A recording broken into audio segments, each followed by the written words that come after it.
The ethics report on Matt Gaetz was finally released, and it is damning.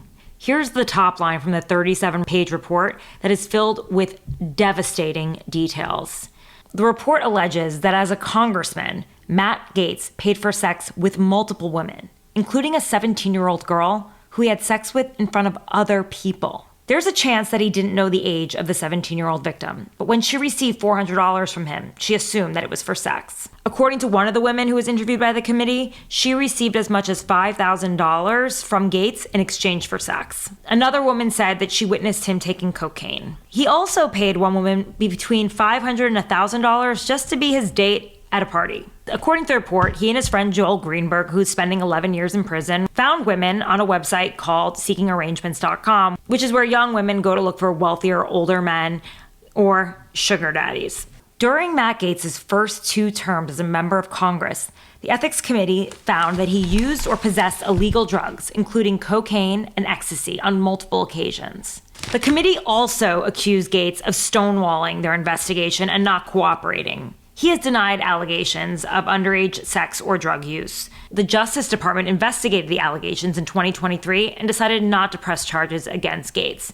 But he wasn't exonerated like he said. Best case scenario was that he didn't know that the woman he had sex with was 17 years old. Obviously, there's a lot to unpack here. It's not just about the crime, but the politics behind it. That's why I have Puck's ace congressional reporter, Abby Livingston, on the line.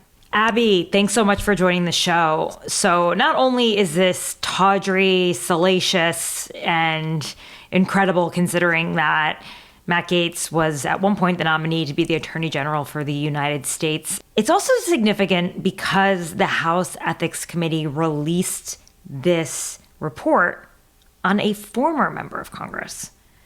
Does that ever happen? Do you know of any time in U.S. history where an ethics report was released after the person resigned? Usually they resign in disgrace and they don't have to face the ethics report. But this is a little bit different. I can't give you an instance off the top of my head, but I've read in some reporting that it's unusual but not unprecedented, I believe. And I think I will just throw in another factor in this that makes it quite strange. The Ethics Committee is, I believe, the only committee in the House that's evenly divided between Republicans and Democrats, and that's on purpose. This is supposed to be the most serious committee. The members appointed are the ones with integrity in mind, who the Speaker and the Minority Leader both, basically feel like would not end up in front of the Ethics. And so my understanding of the Ethics Committee for many, many years has always been a member who is being investigated doesn't get in trouble with the committee until someone from the other side decides they've had enough. And that could be the merits of the investigation. It could be politics we don't even know about. But that's apparently what's happened here. And I just think that speaks to just how wild this investigation was. And we can go into depth, but I needed to take a break reading it a couple times today. Yeah, it's hard not to get kind of skeeved out by it all. How long have they been investigating Matt Gaetz for this? I feel like the allegations about the 17-year-old leaked about 2 to 3 years ago, because I remember reporting on this back when I was at Politico. I actually tried to speak with one of the victims, went to their homes, and this has been going on for a long time. And so this is a culmination of a report that the Department of Justice did not want to help the Ethics Committee with at all. In fact, they wouldn't hand over any evidence. They had to try to FOIA, ask for a Freedom of Information Act request from the Department of Justice to try to get information, but they were kind of on their own, working with what they have in terms of subpoena power, but they never were able to get Matt Gaetz to sit down with them and answer any questions. He never answered any of the questions under oath. Well, and I would just like to say the fact that you were looking into this, I think, is part of where you're good at reporting and thrive. And I will also just point your listeners to your podcast on the Epstein case, and that's a place where you really shine. With regard to the timeline, I sort of walked back through it, and the inciting incident of the investigation was a New York Times report that indicated the Justice Department was investigating him for some sort of involvement with an underage girl, and that came out March 30th, 2021. And then on April 9th, the House committee, based on that report, publicly launched its investigation. But the committee found itself I don't know what the right word is, but hitting roadblocks. And one was the DOJ said, hey, lay off while we investigate this, which happens quite frequently with congressional investigations. And the idea is you don't want to get a witness telling the House committee one thing and then the Justice Department another and have some inconsistency. So the committee does what Congress usually does and backed off. And then once it became apparent that charges would not be filed, which I believe was in the early side of 2023, the committee picked it back up. And so this is a fresh term of Congress. Nancy Pelosi was the speaker when this launched, and Kevin McCarthy was the speaker when it was reauthorized. And so, but the DOJ was not particularly helpful to the committee with the evidence it had, according to the report. But that's where I find this investigation there's just, the fun thing about politics is there's something that happens and there are all of these unforeseen consequences that we can't, predict in real time. And so this committee relaunched its investigation. It starts, going through financial records. It starts, interviews with witnesses. And this is all building and accelerating into the fall of 2023. And that is when we get to the point that Kevin McCarthy is ousted from Congress. And Matt Gaetz was effectively the leader of that. And Kevin McCarthy has publicly said he believes that Matt Gaetz launched this motion to vacate as a means of revenge on McCarthy for not squashing this investigation. So in the House political world, this is something of a Rosetta Stone or holy grail of like what we've been going through and all of the chaos. This is sort of the beginning point of it. Yeah, there's definitely no love between these two men. In fact, Kevin McCarthy tried to defeat Matt Gaetz in a primary. He supported his primary challenger. And obviously, Matt Gaetz pulled the trigger, the motion to vacate, to start the process of removing Kevin McCarthy, which certainly did not make him many friends inside of the House. There were a lot of McCarthy loyalists who were annoyed that, the Republicans went for days and days without a Speaker of the House and that they looked chaotic and that it did not help them either. The thing I was thinking about is like you mentioned, this is supposed to be an unbiased committee, right? 5 Democrats, 5 Republicans. So that means at least one Republican voted to release this, which I think shows you how unpopular Matt Gaetz was among, his colleagues, even on his side of the aisle. Absolutely. And I mean, we can look at that and see why his nomination has gone down when some of the other troubled ones have not at this point. And so I think there's several things going on with the Gaetz displeasure, the displeasure members have toward Gaetz, and that includes Republicans. And one thing that's been brought up frequently among a lot of Republicans who were in the House at this period is him showing inappropriate photos on the House floor. I think that was really upsetting. It was disturbing enough that it's still being brought up years later. I think people forget only 8 Republicans voted to throw Kevin McCarthy out. About 10 years ago, I did a story, it never published, but I wanted to do a huge project to figure out who was friends with whom in the House and to figure out how the cliques aligned. And I interviewed dozens of House Republicans and I asked them, who's your best friend in Congress? And every single one of them seemed to truly believe they had a special best friendship with Kevin McCarthy. He has groomed all of these members. He's helped them with their fundraising networks. He's been a mentor. And so there is a huge, or was, I don't know if it still exists, but a huge affection for him as the leader by many, many, many Republicans. And Gaetz took him down. So it wasn't just the subsequent quick chaos. It's that this is who Republicans wanted as their leader. And then there are just the merits of the allegation, which are really crazy. And it's just so unfathomable because if you've been around a member of Congress for any amount of time, they don't want to be anywhere that is questionable. Take photos with people who are, would come back to haunt you. They constantly live in fear of being in a compromising position. And this is a guy who, according to the report, allegedly went looking for compromising positions. Yeah, allegedly had sex in front of other people with an underage woman. To me, too, when I saw that the report was leaked in advance, it just made it so obvious that like there are members in that ethics committee that desperately wanted this information out there. Like they were, because Gaetz filed a motion, an injunction in the morning, Monday morning, to try to stop the report from like coming out officially. But that obviously did not work. But yeah, it was, to me, I'm like, okay, this is just a sign of the intense hatred towards Matt Gaetz.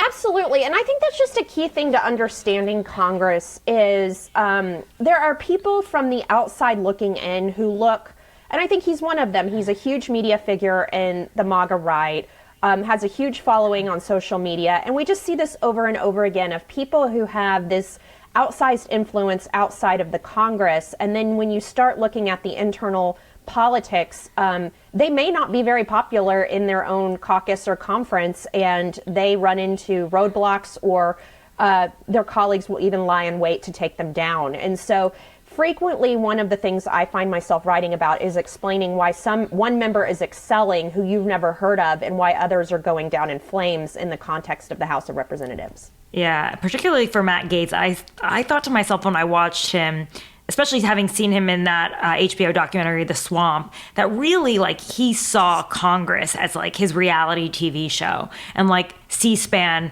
was following him in some way, and he was documenting it. And kind of the same way that, like, Trump produces his presidency, I think a lot of his colleagues just were tired of him and felt that his behavior denigrated the office that they take and the oath that they take. But, you know, Matt Gaetz is a media figure. He's going to have a show on the One American News Network. It's a very hard right, news network that isn't like widely watched. But in the MAGA world, which is very influential right now because of Donald Trump's presidency, he is a star. Like, I went to that Madison Square Garden rally, the controversial one that Donald Trump was at, and he and his wife Ginger showed up, and like this crowd partied. People wanted to shake hands with him. When Kevin McCarthy tried to primary him this past August, all of the allegations were already out there. You know, he doesn't seem to be going away. Like, after a scandal like this, people retreat. And he's not retreating. In fact, he's figuring out his next act, which is most likely going to be in public life, which is just sort of like incredible to me. Just this past weekend, he spoke at Turning Points. It was an event that Donald Trump spoke at. And he said, Floridians have asked me to eye the governor's mansion in Tallahassee, maybe special counsel, to go after the insider trading for my former colleagues in Congress. It seems I may not have enough support in the United States Senate, but maybe I'll just run for Marco Rubio's vacant seat in the United States Senate and join some of those folks. He just said this past weekend. He's not going away. I just think we look at this, and this is before Trump and after Trump. And Gaetz was elected in 2016, so he came in 2017.